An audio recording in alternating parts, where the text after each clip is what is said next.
की हात चळायचा आणि इस्तू पडला की धोतर जळायचं. लगड पुळली की हाताला चटका बसायचा आणि इस्तू पडला की धोतर जळायचं. नामदेवराच्या डोळ्यात पाणी आलं. अरे जगाचा बाप तू, ह्या विश्वाची उत्पत्ती तुझी, पण हाताला चटके लावून भक्ताचं रक्षण करणारा बाप आम्हाला भेटला. अजून आयुष्यात काय पाहिजे? नरहरी सोनार हरीचा तास, भजन करीतो रात्रंदिवस. किंमत पैशाला नाहीये रे. हा सोनार कुणामुळे? देवा तुझा मी सोनार, देवा तुझा मी सोनार, देवा तुझा मी सोनार. मी कुणाचा? मी देवाचा सोनार आहे. माणसाचा नरहरी सोनार. आयुष्य अखंड त्यांनी भजनात घालवावं. पैशाला किंमत नाही, पैसा भरपूर मिळतो, फक्त विठ्ठलाचं नाम मुखात असा. म्हणून हा सुंदर नामचिंतनाचा 8 तास या सोनार कुटुंबियाच्या माध्यमातून, कैलासदादांच्या आयोजनातून, त्यांच्या आई वडिलांच्या पुण्याईतून अगदी सुंदर असणाऱ्या हर्षवर्धनच्या आयुष्याची सुरुवात. तुम्ही सर्व मायबाप इथे उपस्थित चरणावर साष्टांग दंडवत. तुमच्या सुंदर टाळकरी, गोड गायनाचार्य हरिभक्तपरायण योगेश महाराज, हरिभक्तपरायण समाधान महाराज, योगेश तर माहीत मला, समाधान महाराज, अगदी सुंदर गोड ज्यांचा आवाज आहे, चरणावर साष्टांग दंडवत या बहिणीचा. अखंडितपणे या भागामध्ये सेवा असली की तेवढ्याच नम्रतेनं, आत्मीयतेनं, अगतिकपणे एखाद्या लहान बहिणीच्या कीर्तनाला सामर्थ्याने साथ द्यावी एवढी गोड साथ योगेश दादा दादात. अगदी चरणावर साष्टांग दंडवत त्यांच्या. त्याचबरोबर समाधान दादा दादांचे मनस्वी आभार.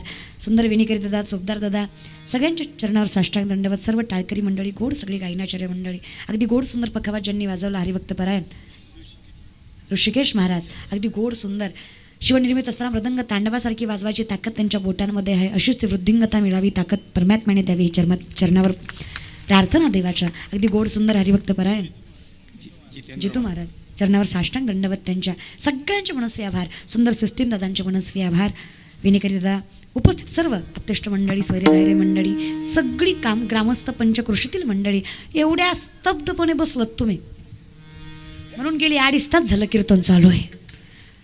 2.5 तास झालं तुम्ही बसलाय त्याला महाराज. बरं का, फक्त माफ करा माझ्या शब्दांना, पण जी कट्ट्यावर बसलेली मंडळी, तुम्ही सुरुवातीपासून कट्ट्यावर बसले. बरं का, तुम्हाला मी नियम सांगते फक्त.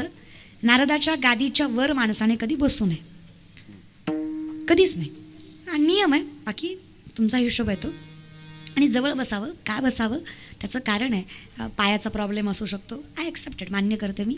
पण बऱ्यापैकी अशी काही माणसं आहेत ज्यांनी बसतानाच अशा हिशोबानं बसली, पटलं तर बसायचं, नाही तर निघायचं.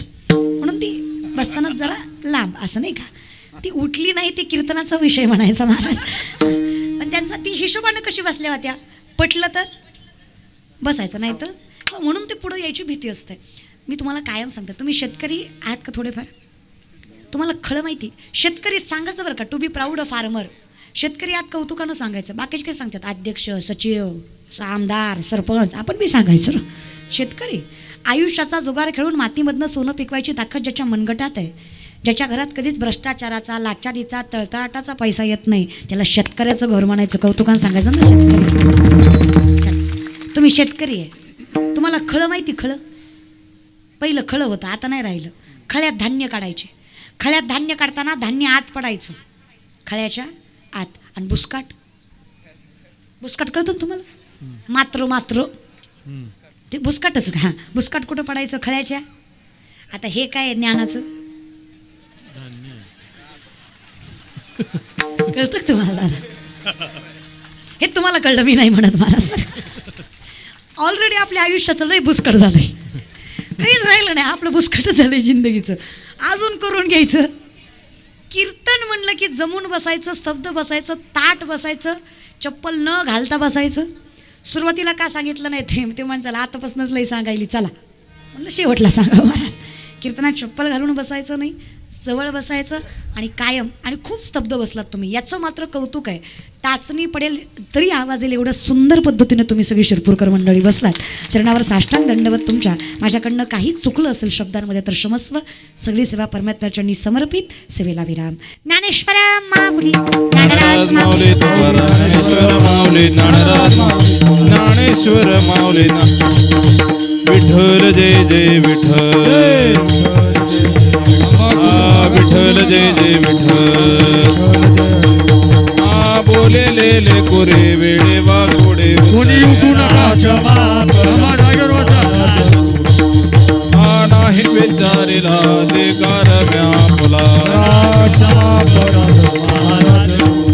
तुका म्हणे ज्ञानेश्वराला का पाया पैकी ज्ञानदेव तुकाराम कोणी उठू नका. ताराहीना